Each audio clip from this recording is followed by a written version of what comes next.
Саламатсыздарбы, урматтуу кыргызстандыктар? Мен Закир Сариев, Россия мамлекетиндеги чет эл жарандарына укуктук жардам берүү мекемесинин жетекчиси болуп эмгектенем. Биздин мекемеге дүйнөнүн 4 бурчунан чет эл жарандары кайрылышат. Ошого байланыштуу маалыматты көбүнчө орус тилинде беребиз. Бирок акыркы күндөрү биздин жердештер кыргызстандыктар кайрылышып, өтө олуттуу маалыматтарды кыргыз тилинде бересиз деп өтүнүштү. Ошондуктан бүгүнкү видео сабагыбыз бул регистрация жөнүндө болот. Өтө олуттуу, өтө татаал нерсе. Россияга келген ар бир чет эл жараны регистрация жасаш керек. Ошондуктан көңүл буруп угуңуздар. Мен бул жерге бизге келген суроолорду жаздым. Ошол суроолорго жооп берип койсом. Биринчи суроо. Канча күндүн ичинде регистрация жасаш керек? Биз Кыргызстан Республикасы Евразес жана Таможенный союздун мүчөсү болгондукка байланыштуу биздин жарандар 30 күндүн ичинде регистрация коюш керек. Ал миграционный картага киргенде дата жазылып турбайбы? Ушул датадан баштап 30 күндүн ичинде. Бул 30 күн деген, мисалы үчүн, силер 1 январда кирсеңер, 30 январга чейин коюш керек. Ушул жерде менин кеңешим эч качан акыркы күнгө калтырбагыла. Себеби кыргыздар билебиз да, биз эртең деп отуруп 30 күн болуп калышы мүмкүн. 30-күнү келгенде же миграцион служба иштебей калат, же свет өчүп калат. Бир күн кеч калсаңар 2000 штраф. Эгер убакыт көбүрөөк өтүп кетсе, анда соттун чечими менен депорт кылганга акысы бар. Ошондуктан эч качан акыркы күнгө калтырбагыла. Кирген күндөн баштап, чек арадан кирген күндөн баштап 30 күндүн ичинде регистрацияга туруу керек. Экинчи вопрос. Регистрация ким коюп бериш керек? Россия мыйзамы боюнча регистрацияга силер жашаган үйдүн ээси коюш керек. Эгер квартира снимать десеңер, квартиранын ээси коюш керек. Эгер хостелде же гостиницада жашасаңар, гостиница, хостел өздөрү коюшат. Силерди жумушка алган работодатель уюмдагы койгон акысы бар. Ал үчүн үйдүн ээси менен фирма катары договор түзөт. Ушул үйдө биздин кызматкерлер жашайт деп. Ошол үйдүн ээси менен түзүлгөн келишимдин негизинде силерди жумушка алган уюмдагы, как принимать страна, регистрация койгонго акысы бар. Ушул жерде эң татаал, эң олуттуу нерсе, тилекке каршы Россиянын мыйзамына карабастан көпчүлүк үйүн квартирага бергендер, үйдүн ээлери регистрация коюшпайт да. Бул эң глобальный проблема Россияда. Ошондуктан квартира снимать этерден мурда алдын ала үйдүн ээси менен сүйлөшүп алгыла. Россия мыйзамы боюнча үйдүн ээси коюуга милдеттүү.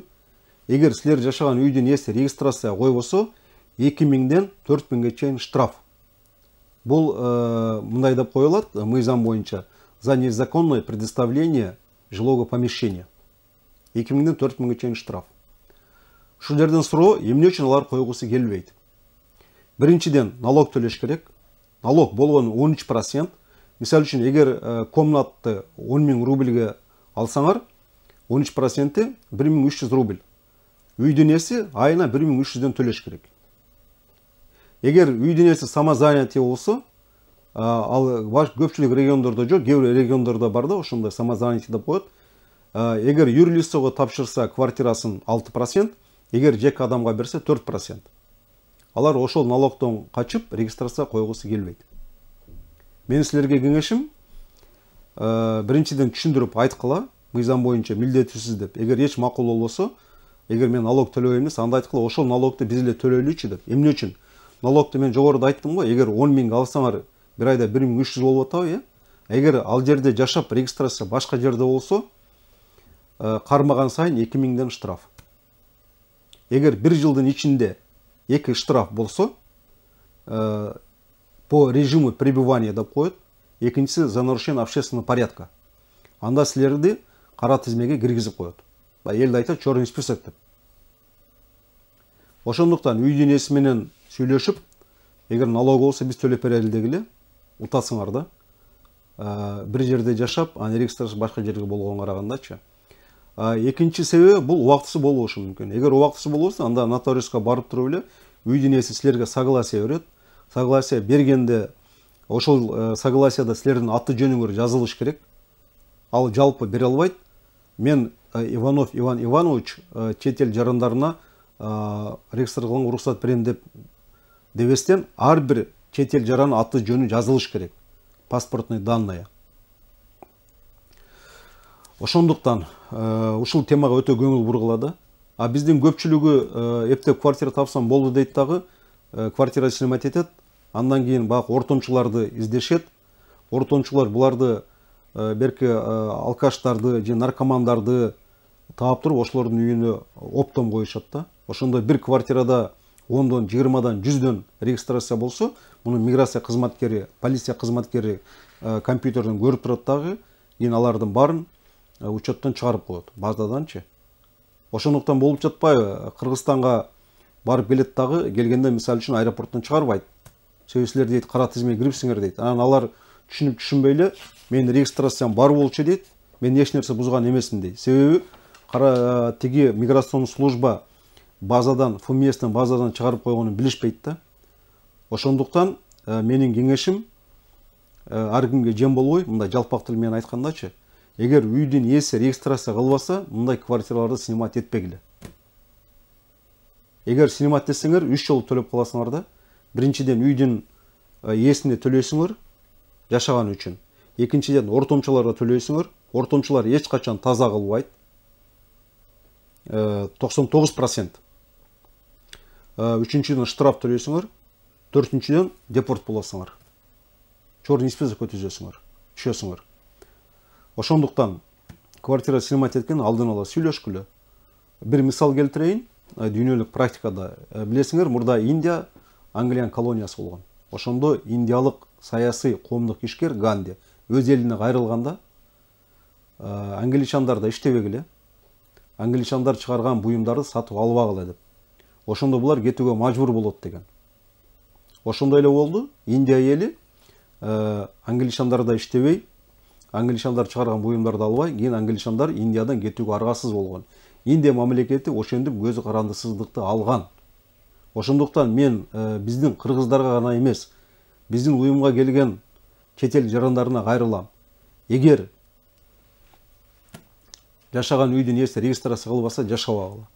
Эгер жумушка алган уюм легалдуу түрдө жумушка албаса, анда иштебегиле депчи. Эгер биз чет эл жарандары Россияга келген баарыбыз ошентсек, тигилер дагы Россия мыйзамын сактаганга мажбур болот.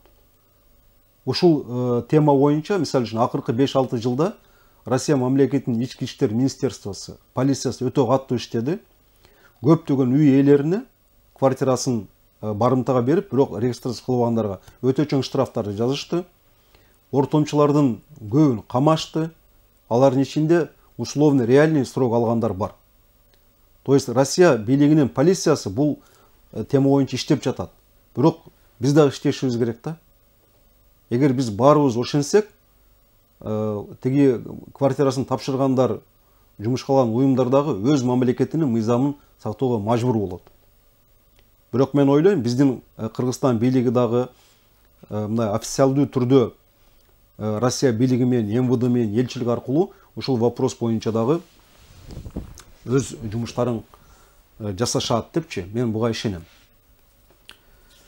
Бул регистрация боюнча мен айттым, ким коюш керек экенин. Үчүнчү суроо, кай жерден коюш керек? Азыркы күндө, эгер силер Кыргызстандан жаңы келгенде, бул миграционный карта менен регистрация койбосоңор, бул первичный регистрация деп аталат. Россиянын почтасы менен койсоңор болот. Бирок мен муну не советую, эмне үчүн? Себеби почтанын милдети силер берген кагазды конвертке салып миграцияга жөнөтүп коюш да. Эгер ката болсо, алар жооп бербейт. Ал бул регистрацияны коюш үчүн атайын бланкты толтуруш керек. Бул 4 беттүү кагаз. Муну анча-мынча кыргыз эмес, анча-мынча орус тилин жакшы билген орустар да толтура албайт. Себеби эгер бир ката келсе, миграцион служба базага койбой коет да. Ошондуктан мен дайым айтам, бул уведомление о регистрации мындай толтуруп жатканда үйдүн ээсинин телефонун жана өзүңөрдүн телефонуңарды жазгыла. Себеби почта жөнөткөндө миграция кызматкерлери текшерген, эгер ката болсо, силерге телефон чалып айтат да. Силерге же үйдүн ээсине телефон чалып айтат, бул жерде ката болуп калыптыр, келип оңдогула деп. Ошондуктан мен почтадан кеңеш бербейм. Экинчи вариант МФЦ деп коет. МФЦнын кызматкерлери поштанын кызматкерлерине караганда тажрыйбалуу. МФЦ аркылуу жөнөтсөңөр болот. Эң жакшысы бул миграцион службанын өзүнө. Миграцион службанын өзүндө атайын бөлүмдөр болот. Ошол жерден тапшырсаңар, алар бул бланкты кабыл алып жатканда ар бир тамгасын текшеришет дагы, эгер ката болсо, ошол жерде оңдоого сунуш кылышат. Эгер толтура албасаңар, биздин сайтка кирсеңер, биздин электрон адреси бар. Бизге данныйыңарды жөнөтсөңөр, биз бул бланкты толтуруп туруп өзүңөргө кайра жөнөтөбүз. Электрон адреске распечатка кылып туруп эле алып барып берип койсоңор болот. Бирок биз Москва убактысы боюнча иштейбиз. Анан Сахалинге барып алып, бизде түндөсү телефон чалып кыйнабагыла да. Москва убактысы боюнча иштейбиз. Биздин сайтта бул документтердин баары жөнүндө маалымат бар. Эмне үчүн жана кандай толтуруш керек, ошондон карап көргүлө биздин сайтка кирип. Үчүнчү вопрос. Канча убакытка койсо болот? Россияга келген ар бир чет эл жараны 90 күнгө койсо болот. Бирок ушул жерде айта турган нерсе, эгер силер эмгек мигранттары катары келсеңер, бул Кыргызстан Евразиясына мүчөбүз да, таможенный союзун жогоруда айтпадымбы? Сразу 1 жылга койсо болот. Бул сразу 1 жылга коюш үчүн жумуш табыш керек. Жумуш берген уюм менен договор түзүш керек. Договор түзгөндөн кийин жумуш берген уюм ошол трудовой договорду миграцион службага алып барып тапшырат да, ал уведомление о заключении трудового договора деп аталат. Жумуш берген уюм миграцион службага тиги уведомление о заключении трудового договора тапшыргандан кийин аларга справка берет. Ошондо силер трудовой договордун эмгек келишиминин копиясы менен жана тиги справканын негизинде 1 жылга койсоңор болот. Россия мыйзамы боюнча трудовой договор заключать эткенден кийин 3 күндөн кийин 3 күндүн ичинде эмгек келишимин тапшырса болот. Миграция служба ошондой жазылуу. Бирок тилекке каршы көпчүлүк жарандар, таможенный союздун жарандары, Кыргызстан жана башкалар трудовой договорду ортомчуларга жаздырып алат дагы, ошо негизинде 1 жылга коет. Кийин миграцион служба текшергенде трудовой договор базада жок болот да.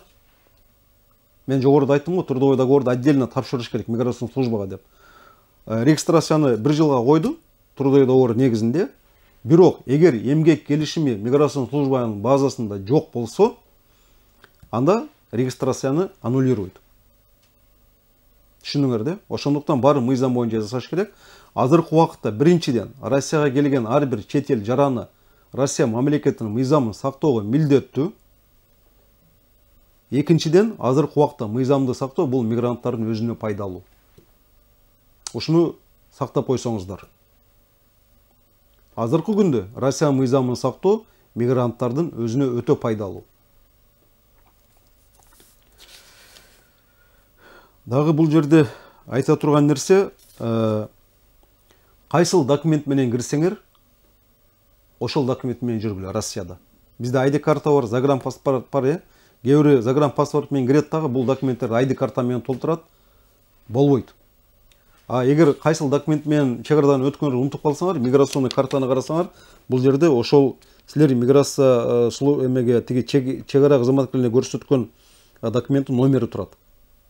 Ошол жерде эгер ID картанын номери болсо, ID карта менен оформить этесиңер, загранпаспорт болсо, загран документ менен бардык Россиядагы документтерди оформить этесиңер. Себеби силер ошол базада ошол документ менен турасыңар. Дагы эмнени айтсак болот? Значит, кайсыл документ менен кирсеңер, паспорт менен кирсеңер, ошол паспорт менен жүрөсүңөр. Уже регистрация жасагандан кийин паспортту, миграционный картаны, бул регистрациянын копия кылып туруп, үйгө сактап койгула. Анан кичинекей баракка өзүңөрдүн номер телефонуңарды жана атыңарды жазып туруп, паспорттун ичине салып койгула. Кудай сактасын, эгер паспортуңарды жоготуп койсоңор, ошол тапкан адам ошол номерге телефон чалат дагы, силерге байланышка чыгат. Себеби мен жогоруда айттым го, тилекке каршы Россияда көпчүлүк чет эл жарандары регистрация болгон жерде жашабайт да. Ошондуктан бизге тапкан паспортторду алып келип берген учурлар болгон. Биз алардын регистрация болгон жерине барсак, үйдүн ээси же бир алкаш, же наркоман, Мен мұны таныбаймын бе, себебі посредниктер алып барып қойған да. Ошондуктан біз тек паспорттарды қайда жөнөткөнү билбей, эсин таппай, елчиликтерге жөнөткөн убакыт болгон. Елчилик алар